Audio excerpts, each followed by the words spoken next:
Hello, everybody. I hope you can hear me. If you cannot hear, make sure you let me know, let us know, because we're on the laptop this time. All right. So our special guest is my wife Pearl. Hi, everybody. Good to be So here. um, and so Sean, I see you left a question. So we're gonna get to the heavy questions later. Um, Actually, maybe we should start with that, and then when people do ask questions about that involve you, because right now nobody's here. We've got one person. So let me answer Sean's question. Sean says, you have mentioned that we should transcribe music solos without writing it down. I'm just wondering what your thoughts are for that. Hello, Karen. Nice to see you. I'm just wondering what your thoughts are on that. We should do both, but what is the benefit you see in not writing it? Okay, so let me first say this. The transcription process is a process that you grow into. You don't, I don't think you just start doing the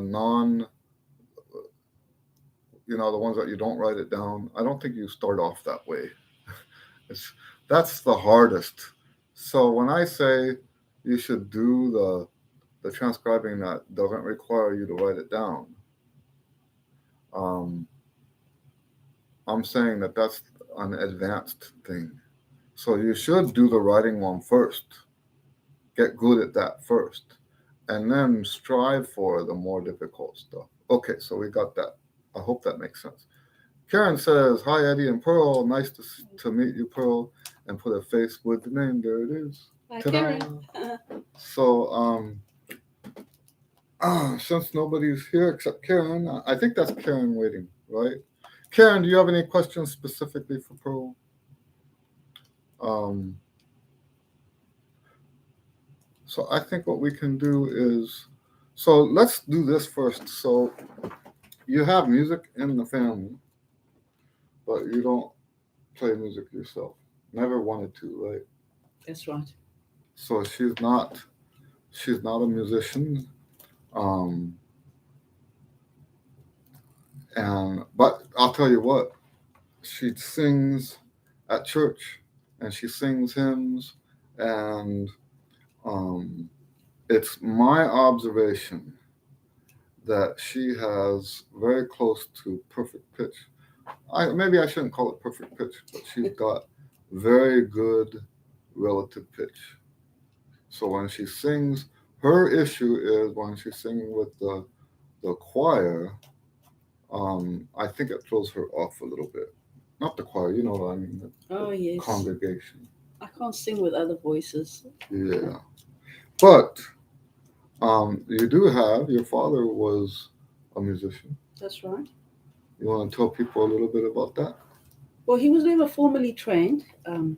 Played by ear. He played by ear. He came from a family that played by ear, and everybody in the family played music and multiple instruments.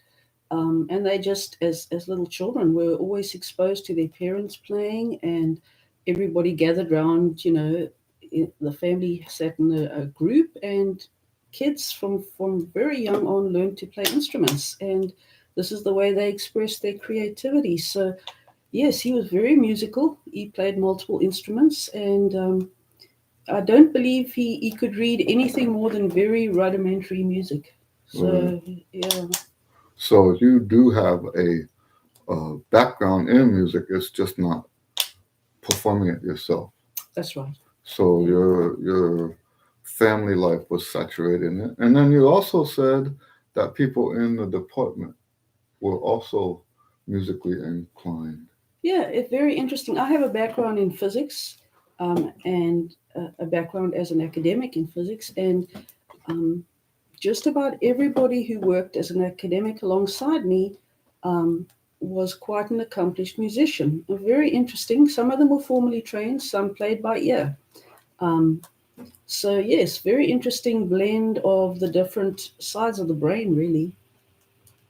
Right. Yeah. Right. So Karen says, well, if you sing, you are a musician. where, where is your accent from? I'm from South Africa. So the accent you hear is going to be that strange blend of people can never quite place it. It's either they guess British or Australian, but the South African is an interesting blend of those two sounds. So it's very unique to South Africa. You don't hear it from any other country. So once you've identified someone as South African, you will usually be able to identify it in another voice. And so you were born in King Williamstown? That's right. So that's in the Eastern Cape of South Africa. That's right. So on the Okay. eastern side, a little inland, um, you can get from the name that it was an old colonial town. So a lot of the towns established areas in the country originally were forts or they were battlegrounds.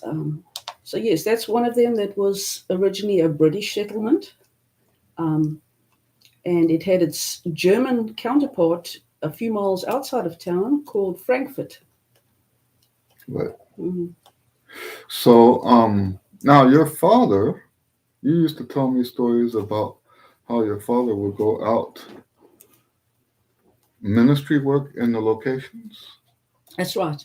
So Musically though, right? yes. So by locations, it's just a term used in the country that refers to settlements or villages of the rural people, the tribes people.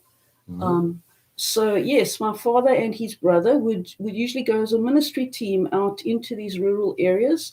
Both of them obviously musical, and so they would go out and you're in places where there's no power, no electricity. So you'd go out with a guitar or um, piano, accordion, so mobile instruments, and they would go out and minister in the villages and take music ministry with them.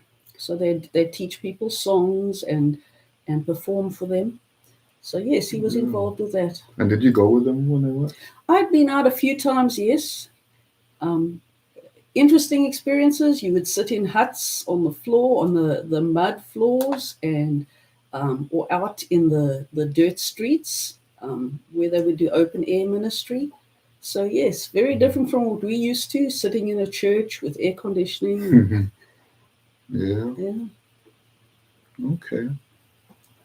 And anyway, so we'll let Pro hang out for if you have any questions more. Um, I'm not planning on making this a real long one. I'm still kind of in holiday mode. Mhm. So, any questions you have, trumpet questions, music questions, or Pro questions? Um, so, do you have any questions? Uh, hmm, Not really. No, I've Well, been. maybe we can ask for feedback from our viewers. What I'm involved with in our business is the visual side. So I do a lot of the The art, the graphics graphics, side. So you think of all me the as the art covers. art department of the music business. So I'm always interested to hear from people who play music. What difference does it make to you? What you see in terms of thumbnails, in terms of covers for books, what kind of thing interests you? What gets your attention? Um, are you impacted at all by what you see, or is it really only what you hear? So, yes, if you feel like leaving some feedback there, we'd love to hear about that. So what happens a lot of time is most of the people watch this after it That's runs, right. so they can leave comments Yeah, afterwards. that would be great. So that's a good thing to ask, actually. Mm. Um, Pearl actually started doing the covers for the books first. She did the very first covers she did were when she was still in South Africa. And what were they, acrylic? Do you remember what medium it was? Or was No, it it was soft pastels. pastels? Yeah, soft pastels, and yeah, it was just abstract, if I remember. Yes, Mostly abstract stuff. abstract. So just some, pastel doodles, really. Yeah. Um, so those were the first ones that she did, and then when she got here, it was a year or two later that we started doing compositions that way. Yeah, I think so. You know, most people don't. When you publish a piece, the piece does not get its own cover. That's not normal. You might get a special cover for a series, or maybe they might give a composer his own cover. Mm. But for the cover, each cover to have its own artwork is actually uncommon, and probably because really, I mean, let's be honest, um, it would cost too much. It Sure. would bring the the overhead. It would increase the overhead so high that people wouldn't be making, you know, a profit off of the piece. Mm. And in fact, by the way, I have when I calculate the cost of the pieces, I have a spreadsheet, and in that spreadsheet is uh, a portion of the music, a portion of the payment goes to her for her artwork. Mm. So anyway, let me read some of these. Karen says we do have. Oh, okay, so we do have some other friends from South Africa. I hear the similarity. There you go. Now, even within South Africa, there's like different areas. Oh, that's right. Sure. It's very much like you'll get with the UK English. Right, The regional accents, but there's always clipping of the words in the same place, irrespective of which part of the country you come from. right. So yes, there is a characteristic undertone to the accent. And there is an influence of the Afrikaans on the English. Would you say that? The pronunciation? Yes. There's a little bit of that Yeah, because I I can think that hear is that. there. Yes. So the Afrikaans is very close to Dutch. So if you've heard Dutch and the way Dutch words are pronounced, and you look for it in the South African English, you can hear a little bit of that. Yeah. So, and then, oh, Sharon's on here. Hello, Sharon. Nice to see you. Um, Barry says, good evening, Eddie and Pearl. Good evening, Barry. Sharon says, hello, Eddie and Pearl. Lovely to see you guys live. Ah, there we go. Sharon is Pearl's sister. Karen says, how did you meet and how long have you been in the U.S.? Oh, my. Seriously, when I decided to have you on, I wasn't expecting to answer that question, but we can do that. So, you want to tell the story? Okay, let's start. I've been here, is it 15 years now? 2007. What is it? 15. 15. It's 15 15 years. now. So we were married 15. Um, and the way we met was actually a very interesting. Yeah, it's a long story, but initially we crossed paths. We were both writing blogs, Christian blogs. We were writing about our faith. And we ended up reading each other's blogs and exchanged queries and asked about, the motivation for writing and things like that. And that started our initial conversation, virtual conversation. Um, and that started quite a few years before we actually met in person, right? Was it? Yeah, 2 years. 2 years. Um, so yes, we'd met virtually, but not the usual way, not through the sort of Yeah, it dating wasn't like a websites, dating app or anything like that. which was interesting. And the way we like to describe it is that God wrote our love story, because Yeah. the chances that two people on completely different continents and in completely different fields, that their paths would overlap like that is nothing short of a So, miracle. where the overlap is, though, is in our Christian faith. That's correct. Yes. So that's what where the commonality was, and that's what drew us to each other. That's right. Yeah. Was and I remember we used to say that if that matches, all the rest of it will come together. Right. You figure the rest out. If you let God direct your steps and let Him be in charge of things, you can work the rest out, even if you come from different cultures and different backgrounds. Hmm. Mm. So, yeah.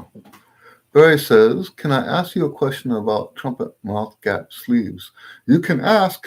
I'm not a authority on that, but we can talk about it. Um, Richie, hello, Richie. I don't know that I don't recognize this name. I just started 70 days ago with trumpet. I am playing each day about 30 minutes, twice a day. I can reach E. How long does it take to go to G easily? I have the feeling that my limit is at E. Okay, first let me tell you, don't feel like that. Don't allow yourself to feel like that. Okay, there is no limit. Now, there's also no answer to your question. There are a lot of factors that go into being able to get from the E up to the next G. There's a lot of factors there. I just got an email from a student who's kind of sort of taking time off right now. I won't go into that, but he told me that he's just gone back to the G again. So he got a little bit eager, went to the G. That was in his opinion a disaster. So he pulled it back to the E and camped out at the E for a while. Now he's back up to the G again, and he sent me a very happy email saying he's back to the E again, back to the G again. This is it's not straightforward. It's not the same for everybody. But what I will say very clearly is that your attitude towards that can be limiting. If you think that's the limit, then that's the limit. So you want to open your mind a little bit from that. He also says, "I am from Germany and I learned trumpet by YouTube." There's a lot of people doing that nowadays. There's a lot of people doing that. Um, hey, cool. He says, I am also a Christian. Woohoo! There we go. Hello, Jeffrey. Nice to see you. Yeah. So those are the kind of questions we get. So, yeah. Barry, let me know what your question is. Um,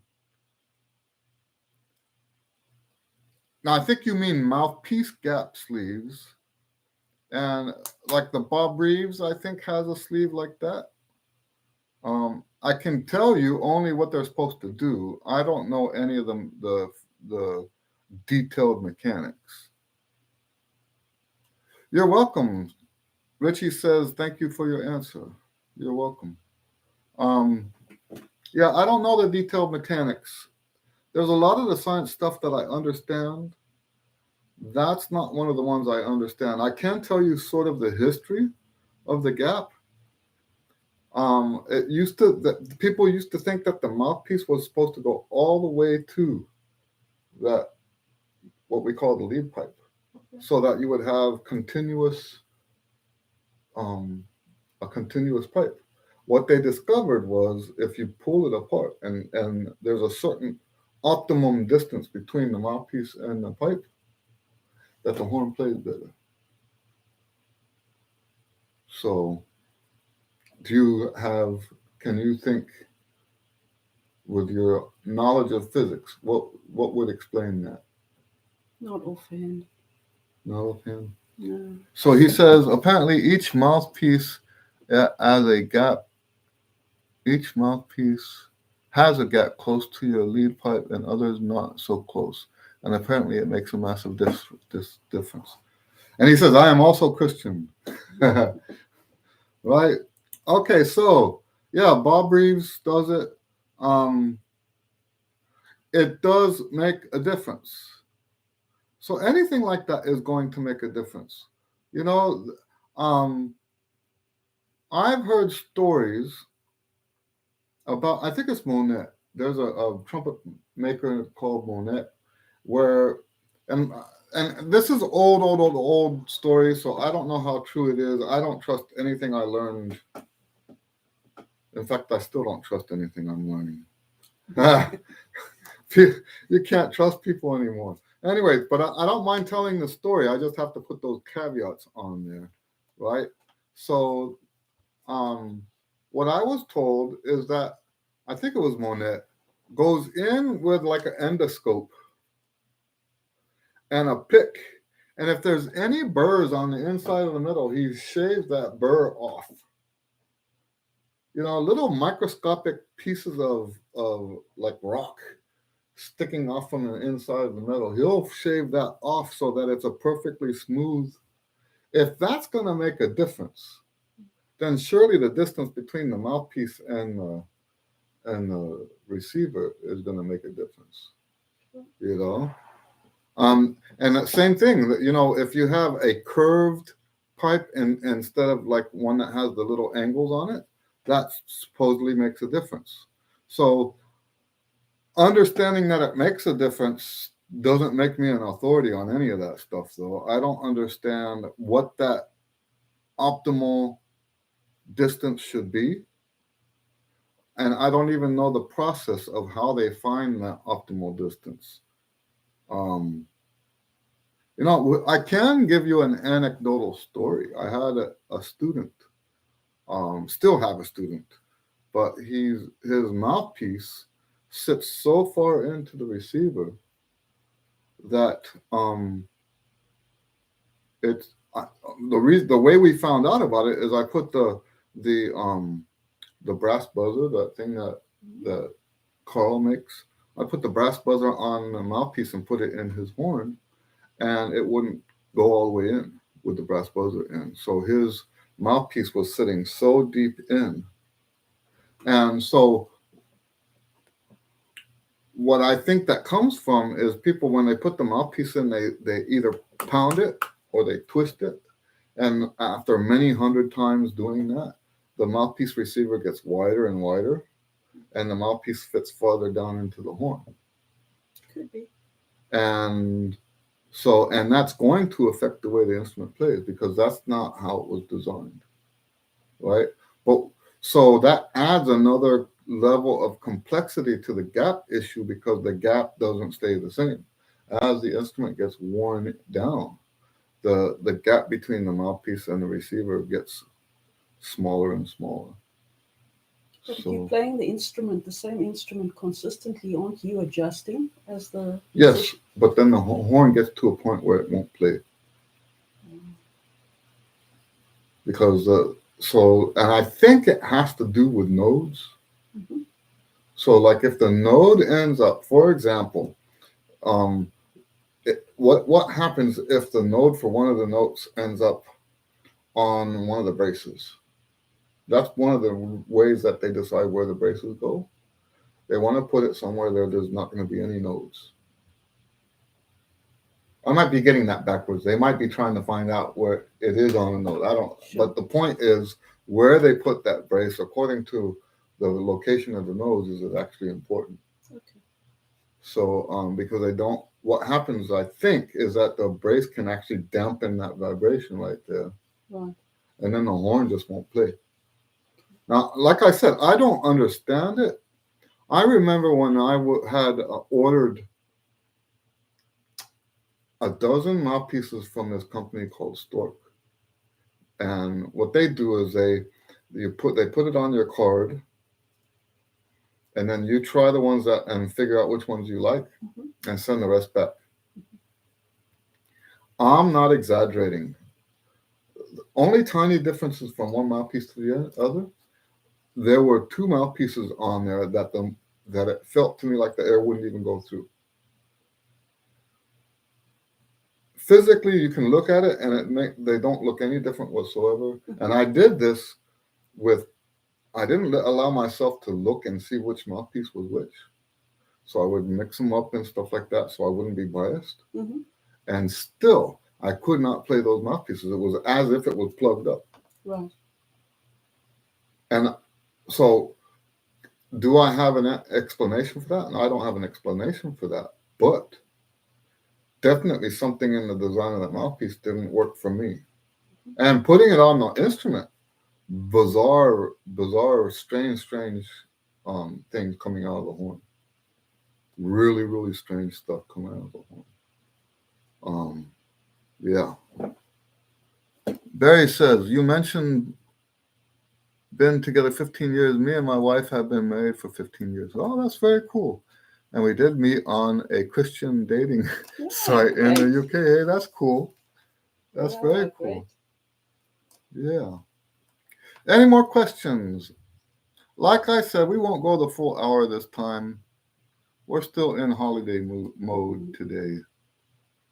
So, if you have any more questions, there was a question that came from Sean. I know Sean can't join us. He has a job that he can't join us during the Q and A, and I pulled it up over there. Basically, he's asking when we talk about the greats, what makes someone a great? And he listed names. I think he said Freddie Hubbard, Roy Hargrove, people like that. And I hate to burst anybody's bubble, but the truth is there are no such thing as greats. It's really popularity, right? They do awesome things on the horn, but there are also other people who do awesome things on the horn that never get recognized. And I'm never going to make that mistake that I heard a teacher make one time and say, well, I'm just as great as such and such. I'm just not recognized. That's not what I'm saying. That's not for me to say. Okay, I think that's a big mistake to talk like that. But the truth is there are a bunch of wonderful musicians out there. Yeah, a good example of that are the local people. I mean, let's look at just locally. We've had in Houston Barry Lee Hall and Dennis Dotson. Those are two people who are good enough to be considered the greats, but people don't refer to them that way because they're not as famous as the famous players, and they deserve to be, but that's not how that works, is it? You know, there's other factors. So when we look at um, someone being famous, that's just popularity. That's just popularity. What gigs? Karen says, what gigs did you do over the holidays? Well, I'm going to tell you about three that stand out. Um, the first one was the Blue News. Blue News is the band that I took over. It's that we do school concerts. And now we had done Christmas shows before with the Blue News, but they were always outdoors in the parks. And the people liked that so much that this year they brought us to do a Christmas program inside one of the schools. And the reason I keep looking over here, I've been hiring Pearl to do the video work so that people can actually check it out. So she did video for that one. I'm going backwards with putting the videos out. The first video will be from our uh, New Year's Eve show, which I'm going to talk about that too. But anyway, so she's been videoing some of the shows that we go to. The second one I want to talk about is actually not a gig, but a performance. And we hired a friend to come and play with me some of the Christmas Carol trumpet duets out of my book. And you videoed that one too. I did. Now, this was the church we've been going to has been. Is it okay for me to say they've been struggling to get that building open? That's okay, right? Because it's public, right? They have their YouTube stuff, they're always talking about how much of a struggle it was. It's been a struggle. And finally, now the new building is opened up. And I told them I wanted to offer a trumpet duet playing uh, Christmas carols since it was right before Christmas. And so it was just me and a friend of mine playing Christmas carols. We'll probably put one or two of those up too, just so people can see what we've been up to. We were sight reading, and my Christmas Carol book is not like for beginners. So, right? So, so that it's not perfect, but it sounds good, you know. So that was the second one I want to tell you about, and then the third one was New Year's Eve, and I didn't know what this gig was. I should have done a little bit more research earlier on, but when someone asked me, the tuba player asked, "Can I bring my family?" And I'm like, "Well, I don't know. I didn't know what the event was." Mm-hmm. So I went online and I looked, and it's actually a New Year's Eve celebration for children. And they have the ball dropping and everything, except they don't do midnight; they do noon, right? So it's the Houston Children's Museum, and we were the ones. We were the Dixieland band standing out front. Actually, they called it a brass band. The tuba player, who is from New Orleans, the tuba player is from New Orleans. He says there's no difference between a Dixieland band and a brass band. It's just a difference in name. Now, I understand what he means by that because where he's coming from, right? Because the way they do things is like what your father. Mm-hmm. People just pick up the horn and play. That's right. Right? And so whatever horn it is you've got, that's what you play. So because I told him, so in my mind, a Dixieland band is different from brass band because Dixieland band has clarinet and banjo and stuff like that. But in his mind, it's all the same thing. Mm. Because whatever instrument you had, you showed up and you played that. At least that's my understanding of what he was saying, you know. And so we did the brass band part of that New Year's Eve celebration for the kiddos, and there was a lot of them, right? Yeah. So it was a busy evening. Yeah, it was. That was. I think that was a really, really good gig. Mm.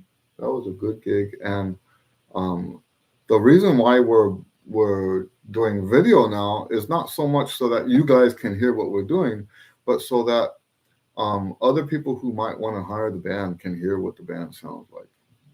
So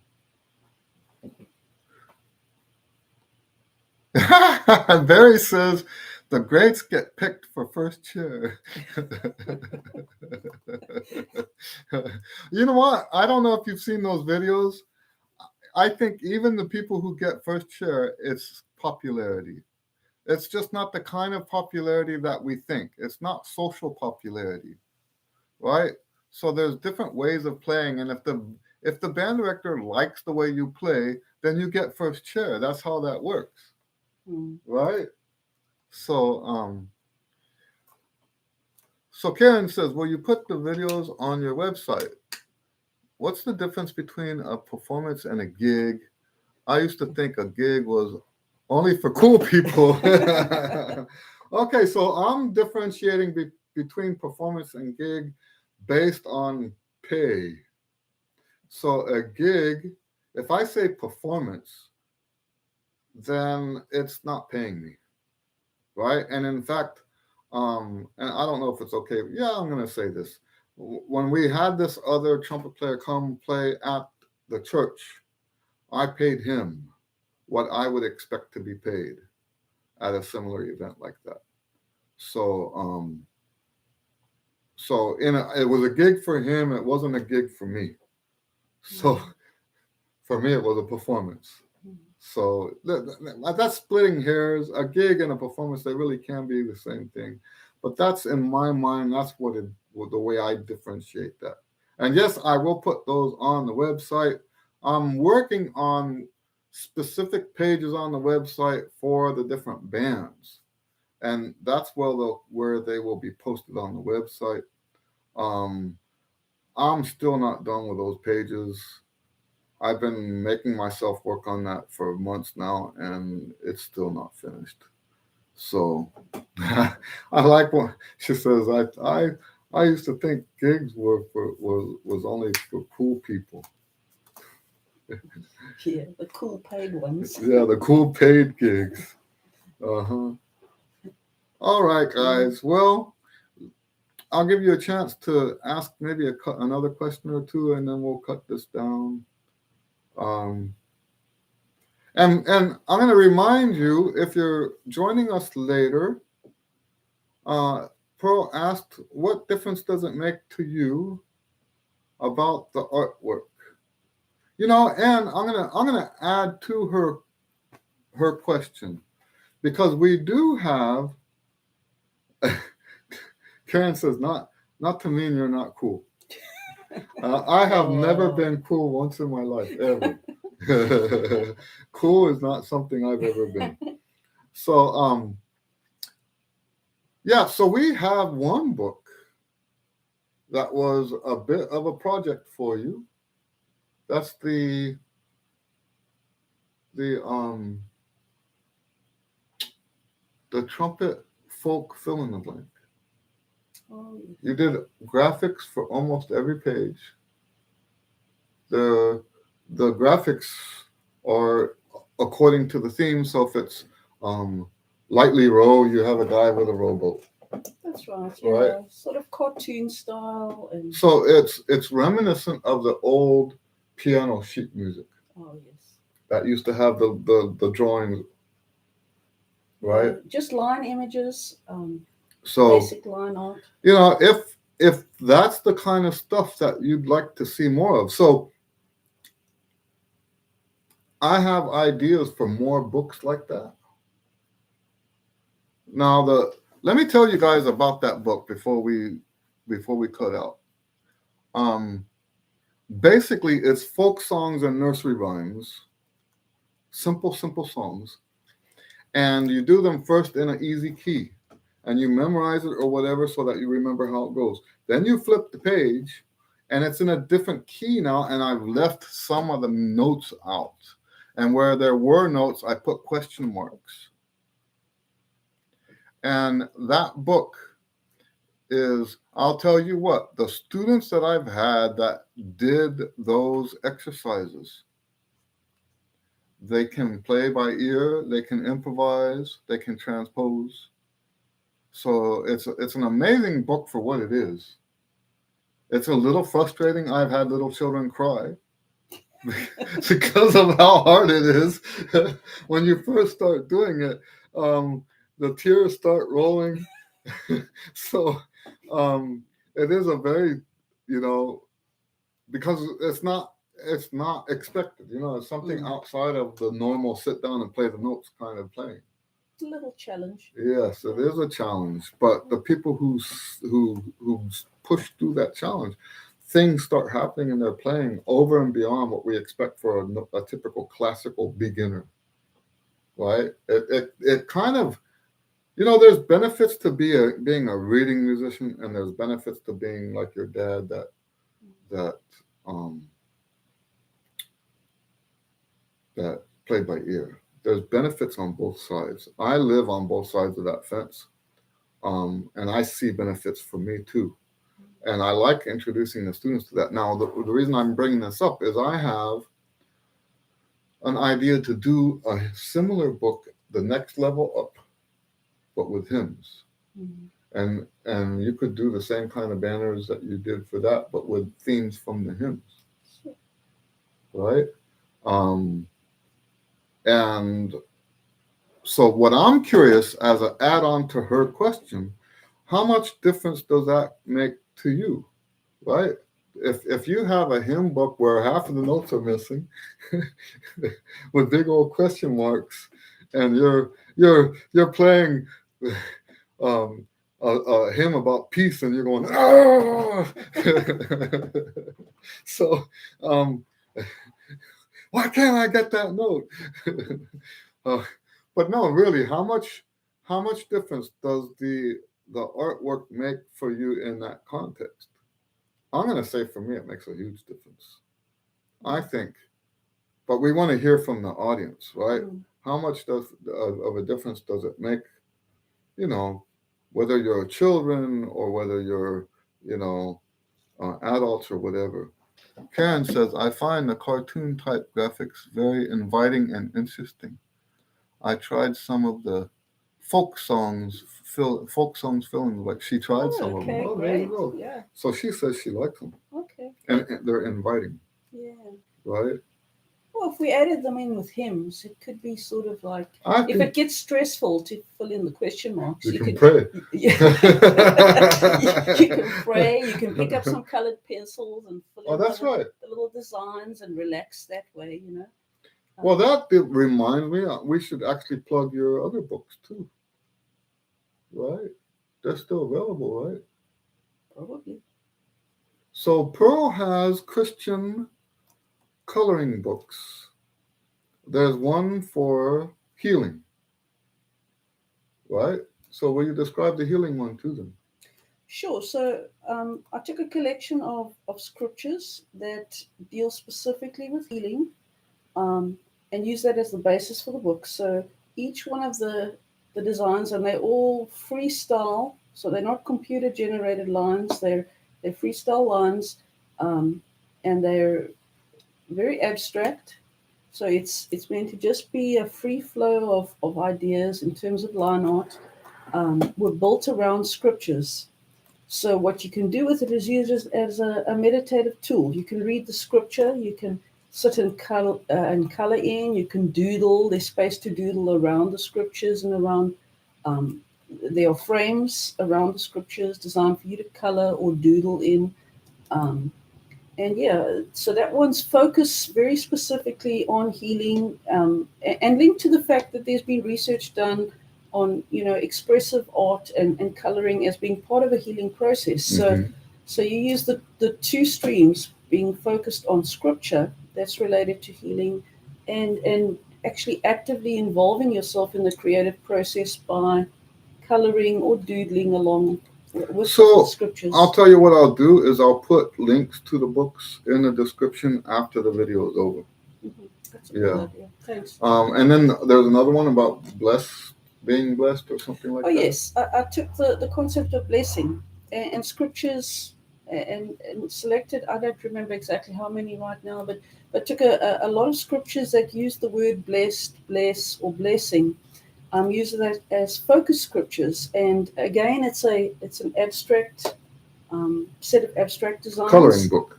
Yeah, Right. it's coloring, and again, it left plenty of room that if you want to add to the design yourself, so you can add your own lines for coloring and then fill in spaces, but those are all built around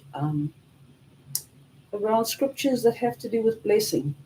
And that particular book is also, if you don't, because it's a large book, I think there are about 100 designs. Mm-hmm. So it's also split into 5 volumes if you're looking for something smaller and you just want to have a small tool to just do some meditative Bible study. That particular book is available in 5 individual PDFs. editions. I think they're Oh, you also mean? physical as Oh, well okay, at some stores. So, Okay. but PDF as well. You can download the PDF and print out on whatever card or paper you want to use. And then another coloring book, Capetown. Oh yes, we did.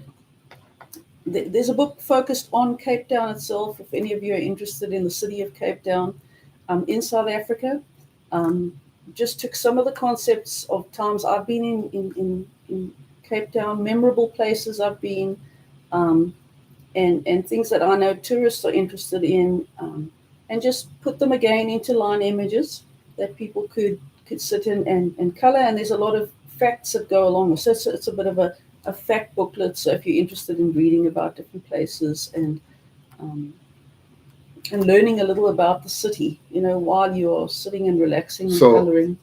we just watched. What is it? What are they called? we watched a video that they're doing it's like Mardi Gras, but it's not Mardi Gras. Well, they have street festivals. Well, but it's called something, Cups or something, or Korpse, Kropse, Cups or Kopsa. close. But yes, it's basically like. So you had one picture like that. Well, there's a page that is focused on that festival. It's I guess you can call it a minstrel festival. They have groups. It's a cultural event that remembers the slavery from 1650s. So it's and today the groups the street musicians come out and they dress up, and it's a huge carnival day. All day they're in the streets playing with their street bands, marching up and down through the city. And that's on the 2nd of January, not the 1st. I think it's the 2nd, yes. The 2nd of January. Because something about how the owners would not let them do the 1st. Yes, in the original slavery days, the slaves would work on the day when other people had their holiday. So the owners would give them the day after that, their day off. And so this was their way of celebrating the new year. And it was done in the streets with a lot of music and dancing, and the people, it's very, very colorful. They dress up. So the reason I mentioned it is because we just saw a video that now after COVID is passed, they're doing it again. That's right. They had to stop for the first time in probably hundreds of years. Mm-hmm. They had to stop for 2 years. They weren't allowed out in the streets. And now they just doubled up and came back in force, because everybody's out in the street and making it a carnival day again. So, yeah. And so we're referring to the coloring books. There's a page that focuses on that event and gives a little detail about it. And then there's a coloring book we did together. That's right. Called Color the Christmas Carols or something like that. That's right. And well, I say we did together, but basically the only contribution I had was organizing the Christmas carols. Well, it's really intended as one of those integrative experiences. Right. So you did the CD first? So we did the CD first. So that's the Unadorned Trumpet Carols. And the idea is that you color the book while you're listening to the CD. That's right. So the book has reference to, I think, the scripture that the carol is related to. So you can read the scripture. In some cases, it has the words, the carol lyrics. So not the whole lyrics. That's right. Some reference to it. And it gives you reference to the carol itself in the CD. And yes, so you can make it a family event where you all sit around, and while you're listening to the CD, you can be coloring aspects of the carols. Right. Yeah. So I will put links. You want me to link to your website? Oh, you can just put direct links if you want it, or the website. It doesn't. Probably the website. That way they can poke around and see other stuff. But yes. So all right. So I see we're down to one person again. We will call it quits now. God bless you guys. It's nice to see you guys. Always nice to hang out. Thanks for giving us a couple weeks off. And we'll be back again next week. There's a cartoonist. He was a friend of mine and he passed away. And he had a cartoon that was just a graph, and at the top it said the musician's calendar. And it went up and down, up and down, up and down. And here's January, all the way down to nothing. So, so January is traditionally a very not busy month for gigs anyway. And that's what causes us to not have the Q and A is when I have a gig. So right now, looks like we'll be doing a Q and A next week at this time.